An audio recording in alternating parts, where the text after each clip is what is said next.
The significance of nature in Mister Pip.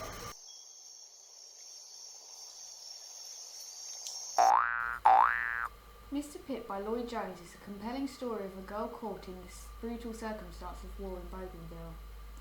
It is through the guidance of a most beloved mother and teacher that Matilda survives, but more importantly through her connection with Pip, a fictional creation from the mind of Charles Dickens. But in what ways does nature influence our overall interpretation of Mister Pip? The three main themes discussed in this animation will be the ocean, pigs and protection.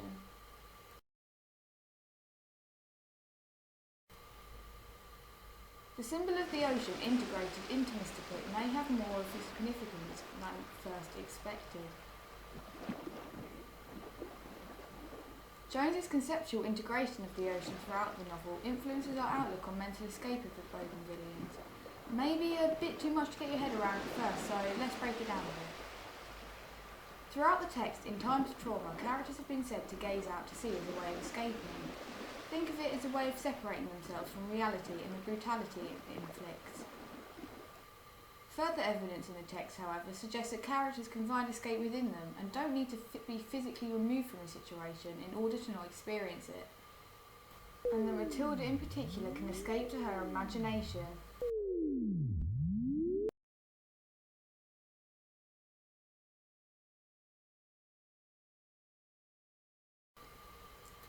The quotation at the bottom of this video is evidence of this mental escape on behalf of Matilda that happens most often at night, when she needed another world to escape to.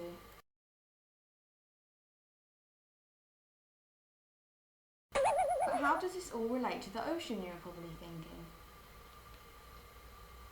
Well, the fact that by reading Great Expectations to the children, Mr. Watts has given them all another room to lounge in, suggests that the children are escaping into their imaginations to temporarily avoid the brutal impact of the Redskins and the blockade on their lives, to ensure their survival.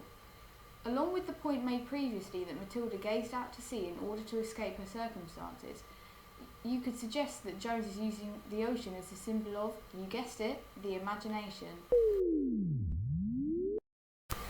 This helps us to understand and analyse in more depth the ways in which the brain adapts in times of trauma, to ensure survival. This would explain why Mr. Watts is described as the fish of the story, as he is so overly absorbed in his imagination he is stuck in the water. No matter how hard anyone tries, Mr. Watts is so convinced of his character that he can no longer be fished out of the water.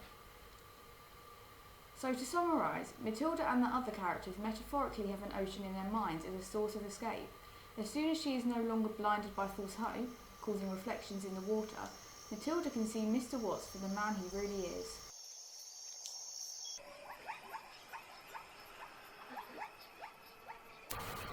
Nature is another factor aside from the imagination which ensures the survival of Matilda and the rest of the islanders.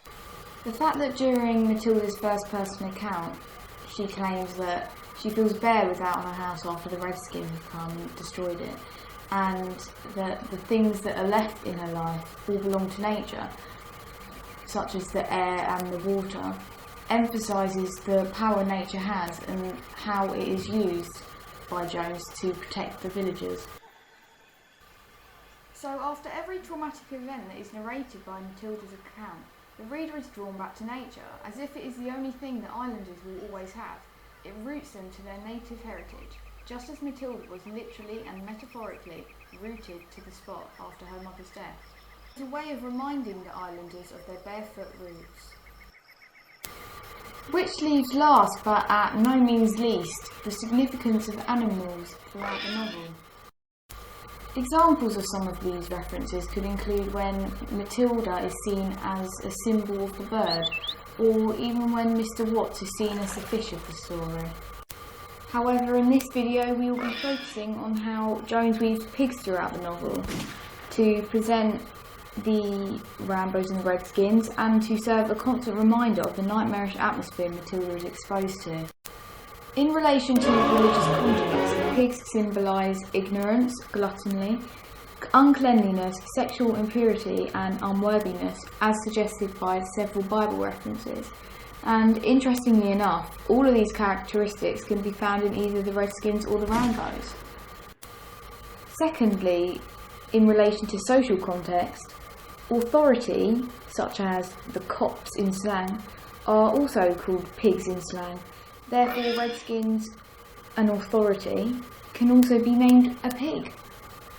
Thus, Jones reminds the readers through both religious and social contextual interpretations of pigs, which closely relate to the behavioural traits of both the Redskins and the Rambos, that their actions, such as setting fire to the villagers' possessions, nothing ever as good is going to come from it.